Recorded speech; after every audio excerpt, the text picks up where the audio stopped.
Hello everyone, this is ACHAI Akaya, and we're going to watch a 1v1 here on Steps of War between the Zerg player CatZ playing as the yellow Zerg in the lower left here in Spades. His opponent saying, "Careful, I'm 57-0 so far." And this was apparently taken from a top 200 King of the Hill set. I'm not sure exactly how this went down or where it was, but apparently Spades, the blue Terran here, pretty good. I've never actually heard of him. CatZ is part of the Root Gaming StarCraft 2 team, so he is pretty good as well. He's playing a Zerg, of course, and his opponent Spades here as the blue Terran. Steps of War, once again, a very small two-player map. The rush distance by ground is extremely close, and of course the natural, if you go out the front ramp of the natural here, you are a very, very short distance from the ramp of your enemy's natural, and as Terran, it's actually quite easy to leapfrog some ramps, or I'm sorry, some siege tanks across from one ramp to the other. So basically you can close that distance pretty quickly by using just a couple of siege tanks. And oh my goodness, we see 4 drones here going in right now, trying to put on some very early pressure apparently. And this only leaves him with about 8 drones, it looks like. A 9th one just now hatching, building his 10th.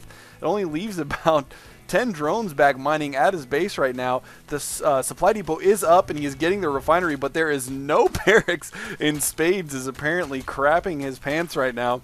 Doesn't know exactly what to do. He is putting down his barracks immediately, but these drones look like they might actually be able to take down this supply depot if he's not too careful, and he is bringing out some SCVs to try to deal with this. I don't know if these drones are going to be able to take on these SCVs, and he says, "Out, bugs," trying to, and we see some serious micro going on here with these workers, managing to kill 1 SCV off and 2 drones with very, very low HP so far, and it looks like 2 other drones are going to continue to try to harass here, and there's 1 SCV that is quite low on HP right now, and he's trying to just stop as much mining as possible. And is he going to get this? He does get the last drone, or that last SCV hit there, and Spades claiming BM now, saying, "Oh my goodness," and another SCV goes down. 3 SCV kills from this drone harass. This is absolutely madness. I don't think I've ever seen somebody do this at a high level game where there's basically 2 very, very strong players facing off, and it looks like he did get a little over half of the HP from that supply depot taken out. But the real story in the success of that harassment was the ability to take down 3 SCVs, and he did not lose a single drone.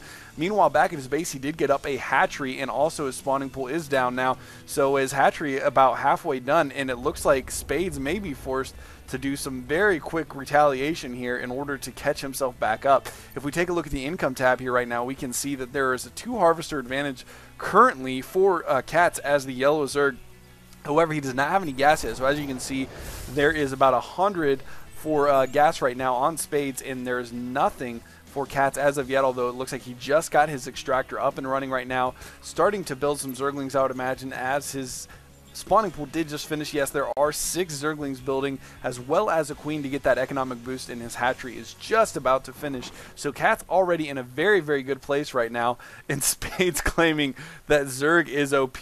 And you know what? It's kind of funny how the game went. StarCraft 2, everybody was complaining about how Zerg was underpowered, and I will admit I was guilty of saying that there were some very, very difficult things to deal with in the Zerg versus Terran matchup.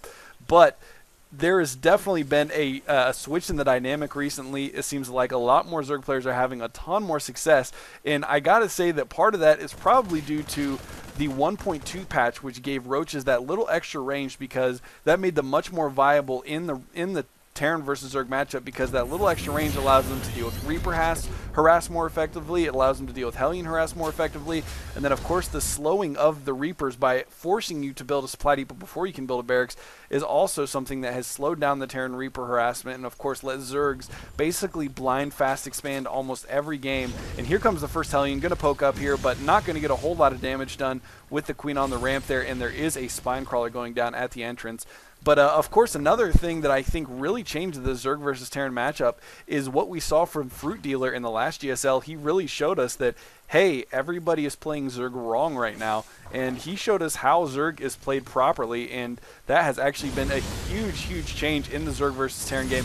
But here comes 3 Hellions there trying to do some harassment. The creep gets, or the Queen gets off the creep rather, and takes a few hits there, but of course the Hellion's not very strong against these against the Queen, so the Queen did not take a whole lot of damage here. There are 2 more Hellions coming up though here. He may be trying to go for some kind of a run by to get into the Zerg mineral line, and if he can take out a significant amount of of drones here, then he will definitely catch himself back up in this game very quickly. And here come the Hellions right now, trying to poke on the ramp here, taking out a few Zerglings. One of the Hellions getting pretty low on HP here, and it looks like there is a scan trying to see exactly how many Zerglings are at the top of that ramp, and this Queen coming out, trying to pick off one of these Hellions, but taking a ton of damage, managing to get out of there before it goes down. But here comes the Hellion run by, trying to get up into the Zerg player's base, and it looks like he is going to get up there. One Hellion picked off immediately by a Zergling surround, though, and it looks like the Zergling speed is finished now, so they should have no problem taking down these remaining Hellions if they correctly get the surround on them, especially with the help of the Queen. There is also a Roach Horn building, but it looks like these Hellions are going to be chased back by the Queen and the Zerglings, but no, they're going to come back behind the mineral line, trying to get some drone kills, but they are having to fight off the Zerglings right now rather than taking on drones. Getting one drone kill, getting a couple more right now, and he needs to be careful. These Hellions are about to go down. Managing to get a few more drone kills here, and it looks like they will go down without getting any further kills. He did manage to do a decent amount of harassment, and if we look at the income tab right now, there is still a pretty significant advantage, though, for the Zerg player, as he does have 7 more harvesters than the Terran player. And the Terran player, since he used that energy for a scan we just saw a second ago, there is one mule coming down right now, but of course every mule that you drop, or every scan that you drop instead of a mule, is a big hindrance to your economic game, especially if you're behind in the harvester count. And it looks like CatZ is just going to continue to power. He now has a 12 harvester lead and going to take the gold base over here as well. So CatZ in very, very good position, getting his third up already, as Spades has not yet expanded to his natural. He does have the orbital command ready to go, so as soon as he feels like it's time to move out, he is going to be able to lift that off and move out there and try to take that expansion. Although if he does not do that somewhat soon, he's going to have a very difficult time keeping up with CatZ in the economic game.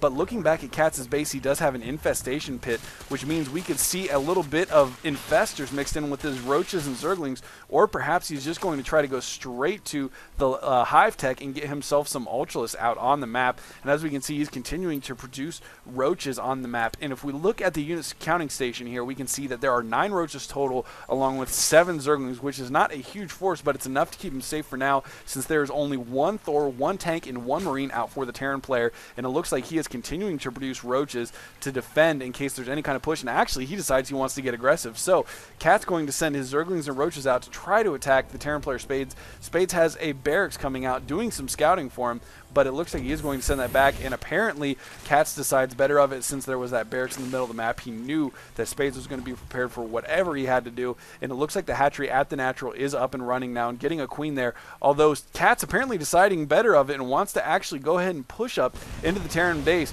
There are 3 siege tanks up here. He does not yet have siege mode, and it doesn't look like it's even researching here, which is kind of curious, but it looks like Spades going to have to defend against a somewhat large Zergling Roach army, and that barracks forced to be lifted off. And here comes the Terran orbital command trying to take this expansion, and it looks like CatZ is going to have to back out here, but he is managing to keep the Terran very well contained while he goes ahead and takes his third base, getting both extractors out at that gold high yield base very quickly. So we are definitely going to see some higher tech units from him. And if we look at the production menu right now, we can see that he is indeed producing infestors, and he is researching neural parasites, so possibly going to use that for taking control of some of those Thors. And here come the evolution chambers, going to go ahead and get some upgrades for his ground army. So it looks like he is going to stick with this Zergling Roach combination of units and then have those infestors in the back for support, which infestors are very, very strong against the bio ball, but against this heavily mech based army, he is going to have a little bit more of a difficult time using those infestors properly. Of course, the neural parasite is good if you can get a hold of some siege tanks or a Thor, but other than that, I mean, he's only got some Hellions and it looks like 1 Marine, and actually I just spotted there is a changeling, so he is 100% aware of what's going on in the Terran player's base right now. He can see this entire army, he can see the orbital command, he can see the supply depot wall going up, so he knows exactly what the Terran player is planning. And we do see another expansion going up for CatZ as well over at the 9 o'clock position, and this is really something that's indicative of the style that we saw from Fruit Dealer in the GSL, taking tons of expansions. He's just super, super aggressive about taking over the map, expanding that creep, and really getting as many expansions up and running as possible, and as much creep out on the map as possible, because that not only gives you good scouting, but it also prevents the Terran player from really getting a whole lot of stuff on the map without you knowing about it. And it looks like the Terran player may have found that changeling, either that or it just died. I did not catch that, but it did make the noise that it makes when it goes down, so I'm not sure if he actually attacked it, or if the Changeling just ran out of energy. The Changeling is, of course, energy based. Oh, and a great fungal growth on these Hellions. Although the Infestor getting up too close, he does take down the Infestor because CatZ gets a little bit careless with it. But he did manage to take down every one of those Hellions, which that was a decent amount of Hellions. So Hellions, of course, only costing minerals. There are no gas involved in producing Hellions. But there is, however, a decent amount of minerals invested in that many Hellions. I believe he had 7 or 8. So that's 700 or 800 minerals that he just lost for basically the cost of one Infestor. So very, very good play by CatZ there to catch those Hellions out of position and do the damage that he needed to.